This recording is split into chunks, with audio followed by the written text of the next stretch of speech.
Hello மக்களே, welcome to my channel. இன்றைக்கி எந்த வீடியோ பற்றி பார்க்க போகிறோம்னு பார்த்தீங்கன்னா, பூண்டு சட்னி எப்படி வைக்கிறது அப்படின்னு பார்க்கலாம். ஃபஸ்ட்டு வந்து ஒரு பேன் வச்சுக்கோங்க. அதில் வந்து நல்லெண்ணெய் 2 ஸ்பூன் வந்து நீங்கள் வந்து ஆட் பண்ணிக்கோங்க.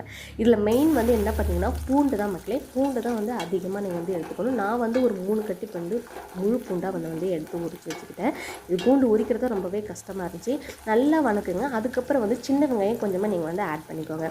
சின்ன வெங்காயம் போட்டதுக்கப்புறம் நல்லா ரெண்டுமே செங்கமங்கலாக ஆனதுக்கப்புறம் வரமிளகாய் கொஞ்சம், அதுக்கப்புறம் பார்த்தீங்கன்னா ஒரு நெல்லிக்காய் சைஸில் வந்து பார்த்திங்கன்னா புளி ஆட் பண்ணிக்கோங்க. நெக்ஸ்ட் வந்து பார்த்திங்கன்னா புதினா, கொத்தமல்லி, கருவேப்பிலை இதெல்லாம் நம்ம வந்து போட்டு நல்லா வதக்கலாம். நல்லா வதக்கினதுக்கப்புறம் லைட்டாக கொஞ்சம் உப்பு போட்டு இதெல்லாம் வதக்கினதுக்கப்புறம் நம்ம மிக்ஸி ஜாரில் போட்டு அரைச்சிடலாம்.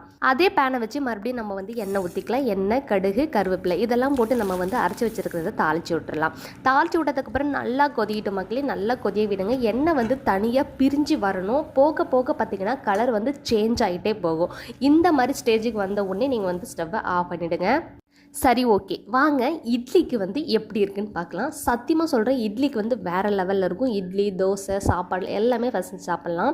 வாங்க ஃபஸ்ட்டு வந்து நம்ம வந்து எப்படி இருக்குன்னு வந்து சாப்பிட்டு பார்க்கலாம். பார்க்குறதுக்கே வந்து பார்த்திங்கன்னா கலர்ஃபுல்லாக இருக்குது. இது வந்து ஒரு 3 days வரைக்கும் நீங்கள் வந்து வச்சு சாப்பிட்லாம்.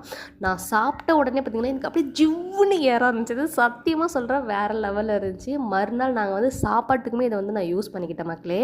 இந்த பூட்டு சட்னி வந்து பார்த்திங்கன்னா ஒரு 3 days வரைக்கும் வச்சு சாப்பிடலாம், நல்லாயிருக்கும். சரி, மாமா கிட்டே கேட்டுடலாம் எப்படி பாருக்கு, சூப்பராக இருக்கா, வேறு லெவலில் இருக்குன்னு சொல்லிட்டாங்க. நீங்களும் ட்ரை பண்ணுங்கள். ஓகே மக்களே, வீடியோ பிடிச்சிருந்தா லைக் பண்ணுங்கள், ஷேர் பண்ணுங்கள், பெல் ஐகானை கிளிக் பண்ணுங்கள், என்னோட சேனலுக்கு சப்ஸ்கிரைப் பண்ணுங்கள். பாய்.